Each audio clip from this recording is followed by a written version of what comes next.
Okay, so it's been a couple days since we read the beginning of this chapter, so I wanted to remind us what had happened so far in this chapter so that we can see if the new stuff we're going to read fits, okay? So Grandpa, Half Moon, and Ray are in Oklahoma with his uncle and aunt, and they've been going fishing in the afternoons together, but it started to get too hot because it's the summertime. So their grandpa's been getting up and going early in the morning, but he hasn't been catching any fish, no fish at all. And so they're trying to decide why why he can't catch fish. And it turns out that he is saying, well, I'm not just going there to catch fish, I'm looking for something much bigger.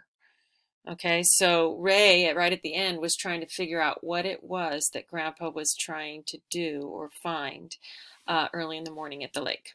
Okay, so he decides that he's going to get up the next morning and go with him. Okay, so I'm starting right here at the bottom of the page. Grandpa shook his head and grinned. Let me guess, Ray said, something bigger. Come bedtime, Ray shut his mystery book and announced, I'm going fishing later on with Grandpa. In the middle of the night? Aunt Wilhelmina asked. I finished up my reading early, Ray explained, so I'll be able to get some sleep before it's time to go. Aunt Wilhelmina took the reading flashlight Ray had stashed beneath the bed. Then she kissed his forehead and said, I'm just doing my part to help out. Brang-a-ling-a-ling-a-ling-a-ling, the alarm jangled in the darkness, but Ray couldn't jangle his bones for it.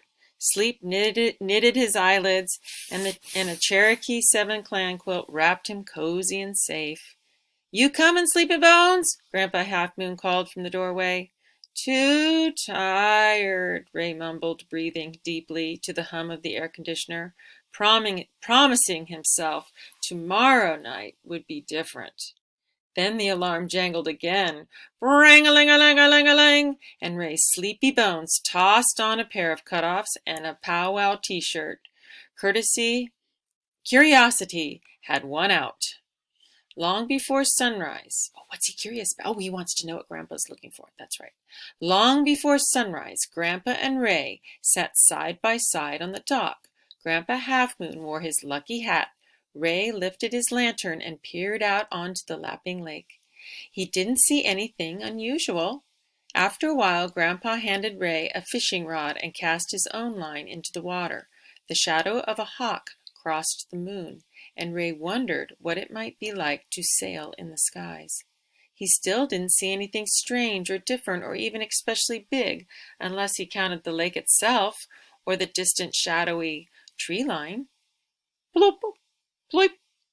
Down went the float into the lake water, and ka-splash!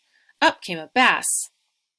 Tugging at the line, Grandpa knew how to play 'em, though, and that bass landed soon enough in the bucket.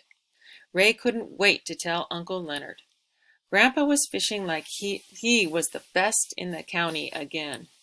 That's some fish, Ray said. Sure is, Grandpa Half Moon replied, patting Ray on the shoulder. Moon slipped away. Water splashed the dock. Ducks drifted by. Suddenly a fireball zoomed across the heavens, leaving a dusty glowing trail. A shooting star! Ray exclaimed, jumping to his feet, wondering if that had been what Grandpa was talking about. But the streak looked no bigger than a cruising gator and a quacking duck, or even an ornery old bass. Something didn't quite add up. Just then a glittering quilt of stars rained across the sky's inky blueness. High above, ooh, look how pretty that is.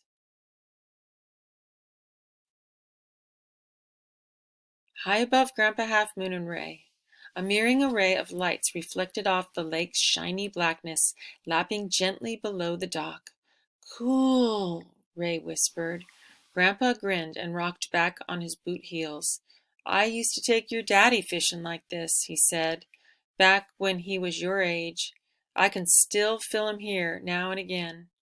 Ray stood by Grandpa, breathing in the lake water, warmed by the wind. He glanced from the glittering lights in the water to the glittering lights in the heavens. So can I, Ray said. So can I. At breakfast time, Grandpa Half Moon and Ray headed back into the country house. Grandpa pulled off his lucky hat and sank into the recliner. Before long, he was snoring like a rusty hymn. Zzz, zzz. Uncle Leonard tossed Ray over one shoulder and hauled him into the kitchen, where the smell of frying bacon filled the air. "Any fish today?" Aunt Wilhelmina asked. "Yes, ma'am," Ray said, "but that's not all we caught." Uncle Leonard sat Ray down. "What else was there?" "Something bigger," is all that Ray could say.